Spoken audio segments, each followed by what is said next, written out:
Hello दोस्तों, कैसे हो आप सब।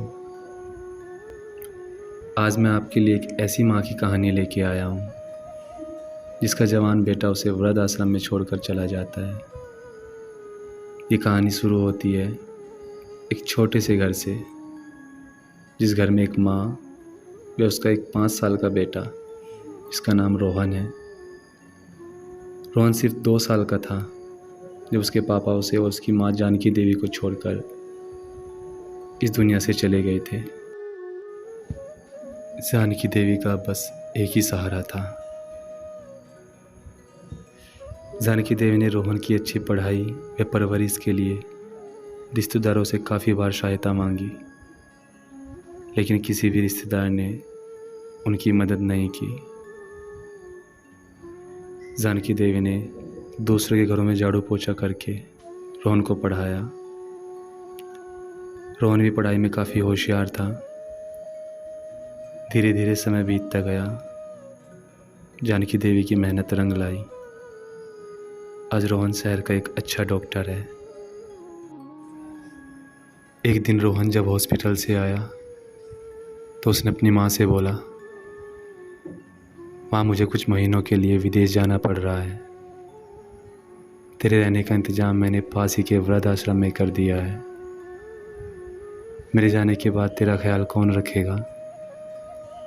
जब मैं वापस आऊँगा तुझे वापस ले आऊँगा। बेटा तेरा विदेश जाना ज़रूरी है क्या। मैं वृद्ध आश्रम में कैसे रहूँगी, और तू भी तो मेरे बिना वहाँ कैसे रहेगा। माँ की आवाज़ में चिंता व घबराहट साफ झलक रही थी। माँ मेरा विदेश जाना बहुत ज़रूरी है। वैसे भी मैं कुछ महीनों बाद वापस आ जाऊँगा। तेरी जैसी इच्छा बेटा, मरी सी आवाज़ में माँ ने कहा। अगले दिन रोहन माँ को पड़ोस के वृद्ध आश्रम में छोड़ आया। माँ के चेहरे पे वृद्ध आश्रम में रहने के बावजूद भी कोई सिकन तक नहीं थी। उसे उम्मीद थी कि उसका बेटा उसे वापस ले जाएगा। जानकी देवी को आश्रम में देख आश्रम में बैठी कुछ बुजुर्ग महिलाएं आपस में बात कर रही थी। उनमें से एक महिला बोली, डॉक्टर का कोई सगा संबंधी नहीं है क्या जो माँ को यह आश्रम में छोड़ गया। अभी तो डॉक्टर की शादी भी नहीं हुई है, अभी से ये हाल है। आश्रम में करीब 6 महीने बिताने के बाद एक दिन जानकी देवी आश्रम के संचालक के ऑफिस के नंबर से अपने बेटे को फ़ोन किया और कहा, रोहन तुम इंडिया आ गए या अभी विदेश में ही हो। रोहन का जवाब था, माँ मैं अभी विदेश में ही हूँ। अब तो जानकी देवी जब भी फ़ोन करती उधर से यही जवाब होता, माँ मैं अभी यहीं हूँ, जैसे ही आऊँगा तुझे बता दूँगा। ऐसे ही समय बीतता गया। जानकी देवी को आश्रम में लगभग 3 साल हो गए। अब तो आश्रम के लोग भी कहने लगे, देखो कितना चालाक लड़का निकला, धोखे से अपनी माँ को यहाँ छोड़ गया। एक बुजुर्ग बोला, डॉक्टर कहीं विदेश नहीं गया है। मुझे तो लगा है अपनी माँ से छुटकारा पाने के लिए उसका ये बहाना था। तो दूसरा बुजुर्ग बोला, मगर वो तो शादीशुदा भी नहीं था। होगी कोई गर्लफ्रेंड जिसने कहा होगा पहले अपनी माँ के रहने का कहीं अलग इंतज़ाम कर, फिर मुझसे शादी करना। आश्रम के सभी बुजुर्ग ऐसे ही अनुमान लगाने लगे थे। बेटे का गम अब जानकी देवी को अंदर ही अंदर खाने लगा था। वह पूरी तरह टूट गई थी। इस गम को जानकी देवी सह नहीं पाई और एक दिन उसकी मौत हो गई। जानकी देवी की मौत पर आश्रम के लोगों ने आश्रम के संचालक से कहा, जानकी देवी की मौत की खबर उसके बेटे को भी दे दो। हमें नहीं लगता वो कहीं विदेश गया होगा कहीं यहीं।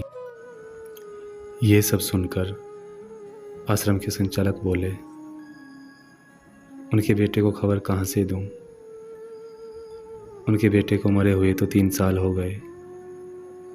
संचालक की यह बात सुनकर सभी लोग हैरान हो गए। तभी एक बुजुर्ग बोला, अगर उसे मरे हुए 3 साल हो गए तो 3 साल से जानकी देवी फ़ोन पर किससे बात कर रही थी? संचालक बोले, वह मोबाइल मेरे पास था जिसमें उसके बेटे की रिकॉर्ड की हुई आवाज़ है। एक बुजुर्ग बोले, पर ऐसा क्यों?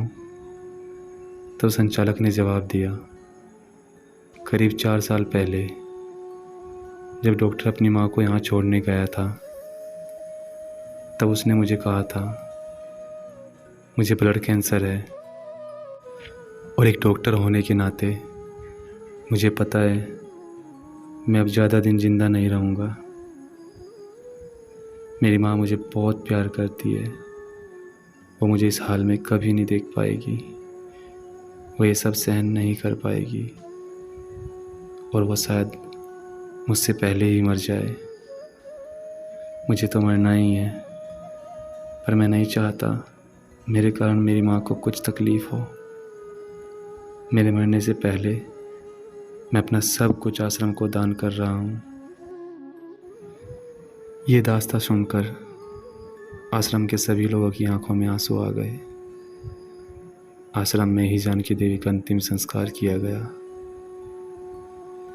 दोस्तों, अगर आप भी अपनी माँ से प्यार करते हैं तो इस वीडियो को ज़्यादा से ज़्यादा शेयर करें और मेरे चैनल को सब्सक्राइब और मेरी वीडियो को लाइक करें।